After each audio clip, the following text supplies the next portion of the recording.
Rickie, how would you kind of characterize the round today? Pretty solid. Putted well, so that was something nice to lean on and know that just had to get it up there and give myself looks. Started off the day on time with a nice par putt, and it's better to start that way than missing one, obviously. So that was nice.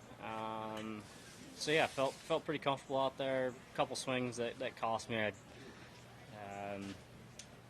hit a poor approach on 18, my 9th hole, but other than that, I feel like it was a good job of managing and hitting the spots, because that's a big thing around this place. It's not about how far you hit it or anything like that, just being in the right position. Did you do any work last week on the off week? Not much. I took Monday, Tuesday off. Got a lot of good workouts in with my trainer Derek at home, and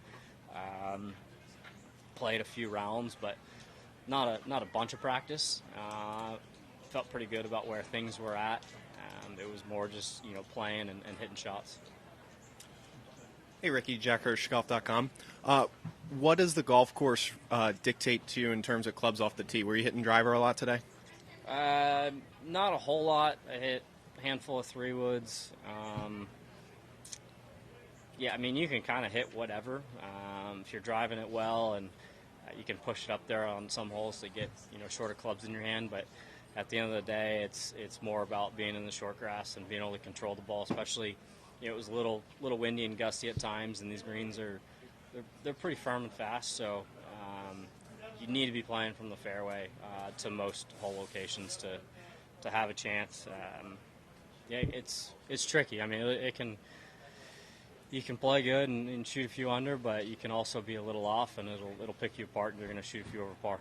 How does this course play differently in the wind compared to other courses? It's tricky. Just you're in the trees for the most part, other than a couple holes. So you're not able to feel a whole lot of what's going on wind-wise. So there's a lot of, trusting where you believe it's at, and depending on its trajectory and hitting the ball solid has, a big impact. You do that versus, miss-hitting shots, the wind's going to have a bigger impact. So, yeah, it's just tricky because it does swirl around a little bit. Yeah, it'd be a lot easier if there were no trees and it was just wide open. You would know exactly what the wind's doing, but being down in the trees, you don't feel a whole lot. So it's more about imagine what it's going to do to it and try and trust that. Well, thank you. Hey, Rick, Yep. there's been a lot of talk about the popularity of the walk-in talks that CBS has done on the weekends. Is that something you like, that idea? Is that something you're open to doing, or you may have already done one and I just... Yeah, I did one at Bay Hill. That's right. Yeah, no, not opposed to it. I mean, they also, they give you an out as far as if it ends up not being a good time. Yeah. So ultimately, the player has the final say. If you're coming off of a bad stretch, or maybe in the mix, and hey, this just isn't a good time. Yeah.